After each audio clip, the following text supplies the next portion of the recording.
ஞாயிற்றுக்கிழமையிலும் இந்த மாலை 7 மணி அளவிலே ஆண்டவராகிய இயேசு கிறிஸ்துவுடைய 726வது தேவனுடைய வார்த்தை. ஒவ்வொரு கிறிஸ்துவனும் ஒரு சபையிலே அமர்ந்து கொண்டு அவையிலே ஆவியிலே நிரம்புவது மட்டும் விசுவாசம் கிடையாது. இல்லை அது போன்ற படகில் அமர்ந்து கொண்டு பரவசம் அடைவது மட்டும் விசுவாசம் கிடையாது. அது இந்த பூமியிலே ஒரு கடினமான ஒரு பாதை. ஆபிரகாம் சொல்லுகிறார், ஆதியாகமம் புஸ்தகம் 20வது அதிகாரம் 13வது வசனத்திலே, நான் பரதேசியாய் வனாந்தரத்திலே சஞ்சரித்து வந்தேன். சொல்றாரு, நான் ஒரு அனாதை கிடையாது.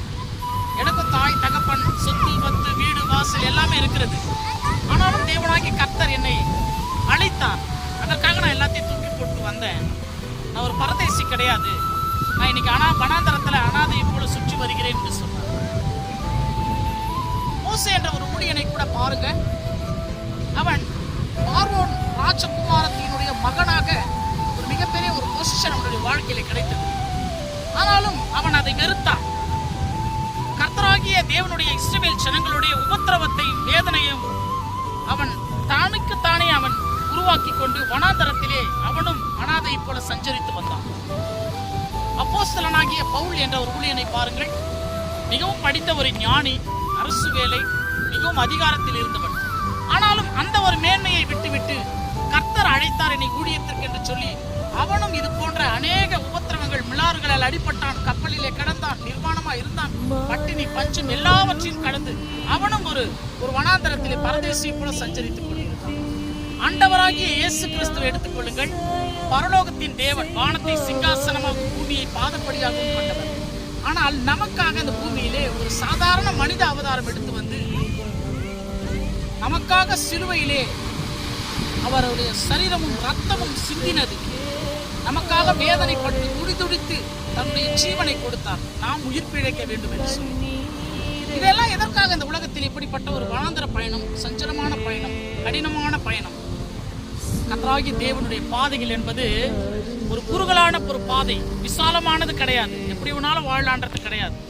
அது ஒரு கடினமானது பாதை. உலகத்தினுடைய பொல்லாத சாத்தான் நம்மை புடமிடும் பொழுது அது கர்த்தராகிய தேவன் நம்ம இந்த பூமியிலே ஒரு முறை பாருங்க, பேதுருவை சாத்தான் சோதிப்பதற்கு கர்த்தரிடத்தில் அனுமதி கேட்டான். கர்த்தர் அவனை காப்பாற்றி இருக்கணும் ஆக்சுவலா. ஆனா என்ன தெரியுமா சொன்னாரு? சாத்தான் உன்னை புடமிடுவதற்காக என்னை கேட்டுக்கொண்டான், நான் உனக்காக வேண்டிக் கொள்ளுகிறேன்னு சொன்னார். ஏன்னா பலப்பட முடியும் அப்பதான் வாழ்க்கையில. கர்த்தராகிய இயேசு கிறிஸ்து இந்த பூமியிலே நாம் வனாந்தர பயணத்தின் சஞ்சலமான பாதையில் ஓடிக்கொண்டிருக்கிறோம். என்றைக்கு கர்த்தராகிய இயேசு கிறிஸ்து நம்மை பரலோகத்தில் அழைத்துக் கொள்கிறாரோ அதை போல அந்த பாதைகள் கடினமானதாக இருக்கும். இந்த விசுவாச பாதையில் அப்போஸ்தலன் பவுலை போல எல்லாவற்றையும் தாக்குப்பிடித்து, ஊழியன் மோசையை போல தாக்குப்பிடித்து, வாக்கு தத்தத்தை நிறைவேற்ற கர்த்தராகிய தேவனுக்காக ஒரு வனாந்தரத்தில் பரதேசி போல சஞ்சரித்த ஆபிரகாமினை போல நாம் தாக்குப்பிடித்து விசுவாச பாதையில் பயணம் செய்வோம்.